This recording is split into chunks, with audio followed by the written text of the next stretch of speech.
Hi there, this is Rajiv. Today, I wanted to talk about an interesting insight that I had, and I wanted to share this with some of you.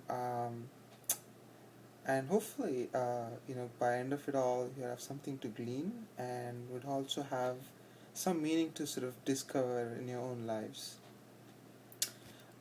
Before I start off, I want to sort of give a little bit of background.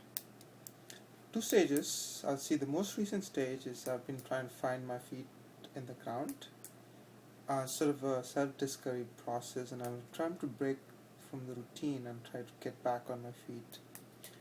As I was trying to do that, I think I had an interesting insight, and this insight came from the workshop that I'd signed up for some time back, of having to walk in a labyrinth at Grace Cathedral. This is in San Francisco.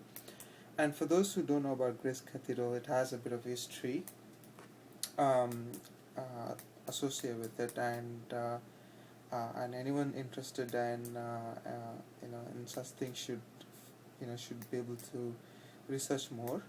One thing I know for sure is the great grandfather of George Bush worked as a pastor for here. Mark Twain had written a couple of lines about the cathedral. So all sorts of interesting things, and they have a labyrinth, one inside the church, one outside the church, and the connection, the interesting, although might sound simple, it was sort of for me personally, it was a big insight.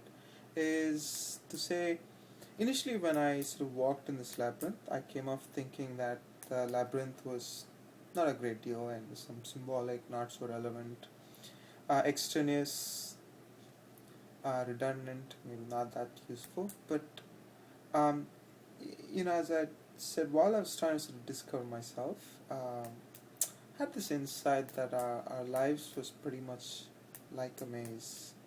I say this because I have a tendency to take on a personality based on a principle or an ideology, and I try to live out that fact. And as I did this in the context of my personal life and my work life actually, I'd say, to sort of find out the truth or something that seemed to make sense, to stretch out to something that I sought out as a light. Um, Midway through, you know for 9 months or 8 months or so, it felt like I was lost and I just didn't know what was happening. Three things to mention: the concept of memory, which is very fascinating. I seem to have lost everything, any sense of direction in a big context, and just that I'd forgotten everything that I started out with, and I just didn't know where I was at some point. Although I started off on a journey, and it felt like, to sort of take an analogy, like a soul trying, not sure if he's on earth or heaven, and that sort of thing. But anyway, and and suddenly I sort of, while I was hiking yesterday, and sort of had this insight, um, that our lives are like a maze, and sometimes we have emotions and we're not sure what those emotions mean. We try to act out and we're not sure what, um, and why, if those actions mean anything. And we're not sure sometimes of our own sort of surrounding or environment as it is, and we're trying to sort of figure out as it's in a maze, and we're not, it's, being in a maze, we're not entirely sure what our next path could be. So I felt this way, and I sort of, uh, you know, um, and then, given this background, I want to sort of highlight three concepts as well. So there are all other insights which sort of happen, but let me sort of stick to the three important things, which I think some of you might find it useful, is the concept of multidimensionality. You know, just like in a maze, a lot of things in life is not linear. There's a multidimensional aspect to it. 2 plus 2, it's not just about 2 plus 2 being 4, it's so much more than that. And I used to sort of fuss over with 2 plus 2 not turning out to be 4, to so as to say. And that sort of, that was a lock by itself. I felt locked. That very fact that 2 plus 2, and I could jump into the fourth section, but I just didn't realize it's more than that. It's multidimensional. I think you have to think 3D, more than 3D perhaps, when you think about life. So that was one aspect.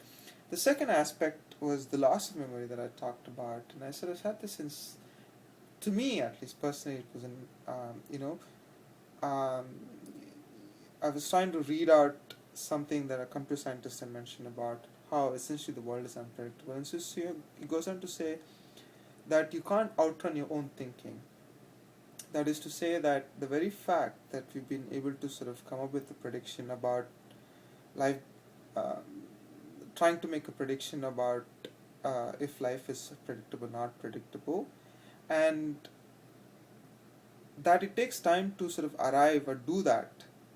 The very fact by doing that means that life is unpredictable. That is to say, we would like to know the exact state, previous state, to come up to the next state. The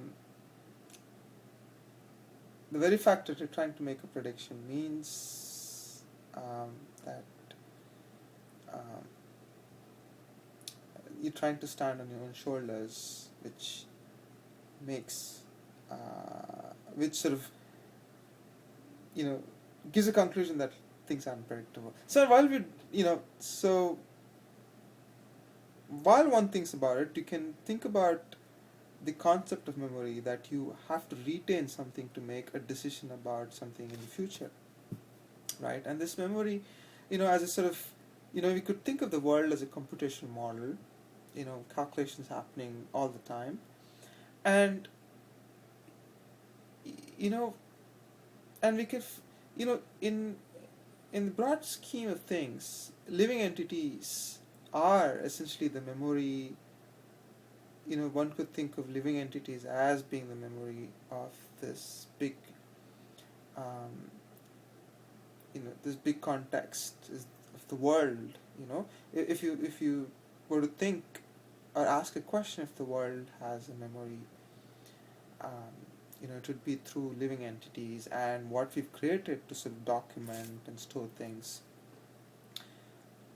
And it's interesting that I felt that I didn't know what was happening, and it seemed that I suddenly blanked out, memoryless, and to sort of be able to relate to the fact about life in general and how memory stands out as a fascinating concept was interesting.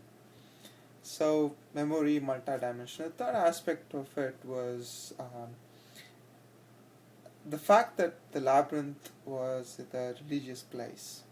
A lot, in which is a church here.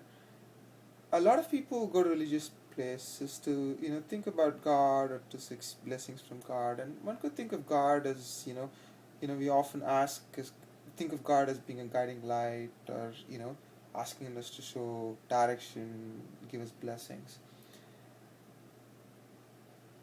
And being in a maze is trying to figure out your path is pretty much like that. You're trying to find a way out, you're trying to find a next step, stumble into something, and you'd all wish that there was a guiding light. I want to remind that I'm not getting into the debate of whether God exists or not, just that we try to seek out light.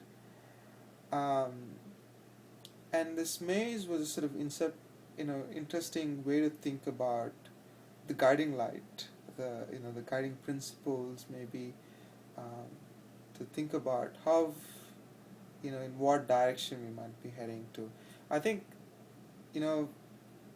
this could also be the same thing that, or at least, I think this is what Steve Jobs was also reflecting as connecting the dots. You could think of it as, trying to be in a maze and trying to find out, you find out your journey of, figure out the journey of life.